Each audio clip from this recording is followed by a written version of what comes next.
요즘 부동산 시장 보면요. 뭐 가격 오르내리는 것도 중요하지만 진짜 가성비하고 내가 실제 살기 좋은가?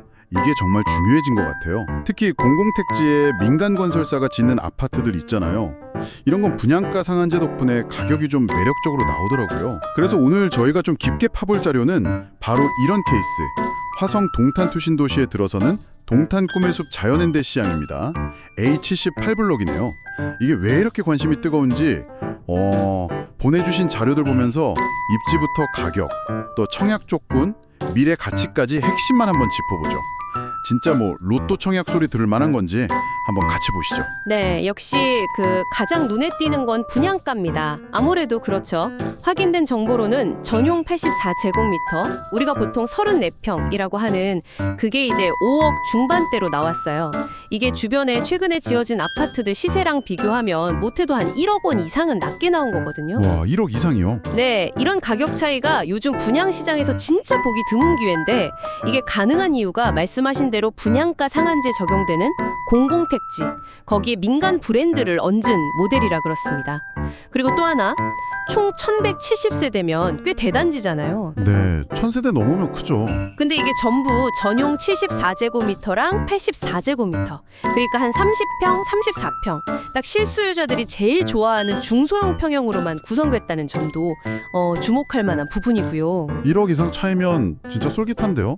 근데 혹시 이렇게 가격이 좀 낮은 만큼 뭐랄까 마감재 수준이라든지 아니면 뭐 나중에 추가로 돈 드는 거 이런 건 없을까요? 자료에 혹시 그런 내용이 있었나요? 아, 네. 그거 좋은 질문이신데요. 일단 제공해주신 자료만 봤을 때는 뭐 마감재를 낮췄다거나 숨겨진 비용이 있다, 이런 구체적인 언급은 없었습니다. 다만 분양가 상한제 단지들이 보통 그렇듯이 발코니 확장 외에 다른 옵션 비용 같은 건 좀 별도로 꼼꼼하게 따져볼 필요는 있겠죠. 세부 타입을 보니까 74A, B, 그리고 84는 A, A1, B, C, D.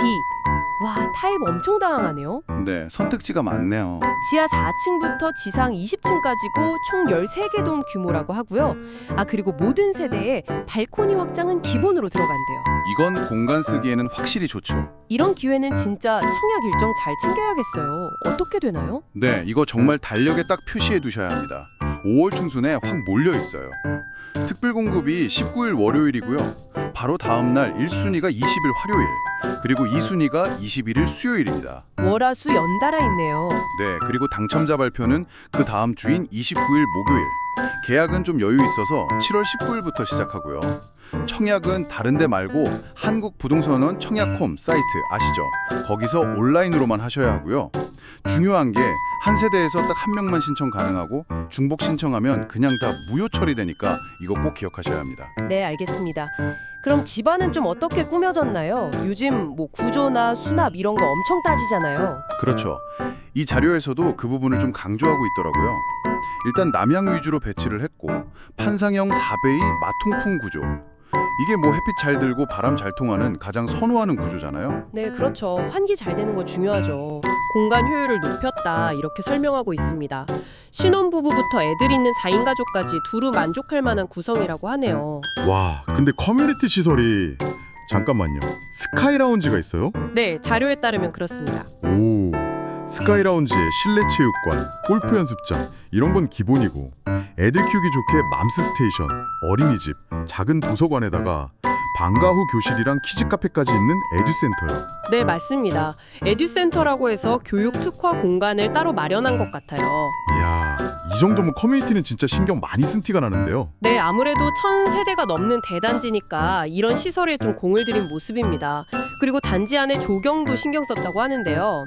한 3200제곱미터, 거의 1000평 가까운 중앙광장, 그린 플라자도 만들고 뭐 여러 테마 정원도 꾸민다고 하니까요. 단지 안에서도 좀 쾌적하게 지낼 수 있을 것 같습니다. 네, 좋습니다. 근데 이렇게 장점만 있는 건 아닐 텐데요. 반드시 알아야 할 조건. 아까 잠깐 나왔던 그 규제 말이죠. 분양가 상한제 때문에 따라오는 거요? 맞습니다. 이게 핵심이죠. 전매 제한 3년, 그리고 거주 의무 기간 3년이 적용됩니다. 3년. 네, 그러니까 계약하고 나서 3년 동안은 팔 수가 없고요. 또 입주하면 무조건 3년은 직접 살아야 한다는 뜻입니다. 그러니까 뭐 투자 목적보다는 정말 실거주 하실 분들한테 맞는 거죠. 그리고 혹시 과거에 다른 청약에 당첨된 적이 있다면 그땐 10년 동안 재당첨 제한도 걸리고요. 이 부분은 청약 넣기 전에 본인 상황이랑 계획을 반드시 확인해야 합니다. 3년 실거주는 확실히 고려해야 할 부분이네요. 그럼 위치는 어떤가요? 동탄 이신도시가 워낙 넓잖아요. 그 안에서도 좀 괜찮은 편인가요? 입지적으로도 강점이 꽤 있습니다. 일단 동탄역 접근성이 중요할 텐데 GTX-A랑 SRT가 같이 다니잖아요. 네, 동탄역 핵심이죠. 네. 그리고 제2 외곽순환도로 이용하기도 편하고 앞으로 동탄 트램도 예정되어 있고요. 교통 호재가 아주 풍부합니다. 특히 많은 분들이 기대하시는 게 GTX-A 노선인데 이거 타면 서울 삼성역까지 20분대에 갈 수 있게 된다는 거. 이건 정말 큰 메리트죠. GTX-A는 진짜 큰 변화인데 근데 혹시 뭐 실제 출퇴근 시간에 너무 붐비거나 배차 간격이 길거나 이런 현실적인 우려는 없을까요? 자료에 뭐 그런 얘기까지는 없겠지만요. 물론 뭐 실제 운영하면서 변수는 있겠죠. 그건 감안해야 하고요. 다만 이 자료상으로는 이런 교통망 개선에 대한 기대감이 아직 크다는 걸 알 수 있습니다. 주변 환경을 좀 더 보면 동탄 호수공원이나 송방천공원 같은 녹지도 가깝고요. 또 단지 바로 옆에 초등학교, 중학교, 고등학교 부지가 다 예정되어 있대요. 아, 학교 부지가 바로 옆에요? 네, 그래서 교육 환경도 괜찮다고 볼 수 있고 상업시설 이용도 편리하고요. 뭐 동탄 이신도시 자체가 계속 발전하고 있잖아요. 반도체 클러스터 얘기도 있고 산업단지 확장 같은 개발 호재가 계속 있어서 장기적으로 봤을 때 가치 상승 잠재력도 꽤 긍정적으로 평가받는 것 같습니다. 네, 그럼 정리를 좀 해보면 가격 경쟁력은 확실히 있고 GTX 같은 교통이나 주변 생활 인프라도 기대되고 단지 자체도 뭐 커뮤니티나 구조 같은 거 잘 지어지는 것 같은데 딱 하나 3년 실거주 의무 이건 반드시 지켜야 한다 이거네요. 네, 정확합니다. 동탄 꿈의 숲 자연엔데 시장은 일단 확실한 가격 메리트가 있고요. 발전 가능성 높은 입지에 자리했고 또 단지 내 시설도 잘 갖췄다는 게 장점입니다. 하지만 말씀하신 대로 3년 전매 제한과 3년 거주 의무 이 두 가지는 반드시 고려해야 할 핵심 조건이죠. 그래서 정말 실수요자 중심의 접근이 필요한 단지라고 할 수 있겠습니다. 네, 오늘 주신 자료들을 쭉 보니까 확실히 가격 잡고 또 실제 사는 환경에도 공을 많이 들인 단지라는 인상을 받네요.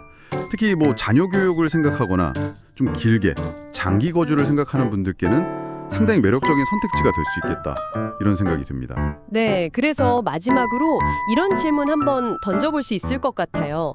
이 3년이라는 거주 의무 기간이 단순히 뭐 투기 막는 규제 이걸 넘어서서요. 과연 이 아파트 단지 커뮤니티의 성격이나 안정성에는 어떤 영향을 주게 될까요?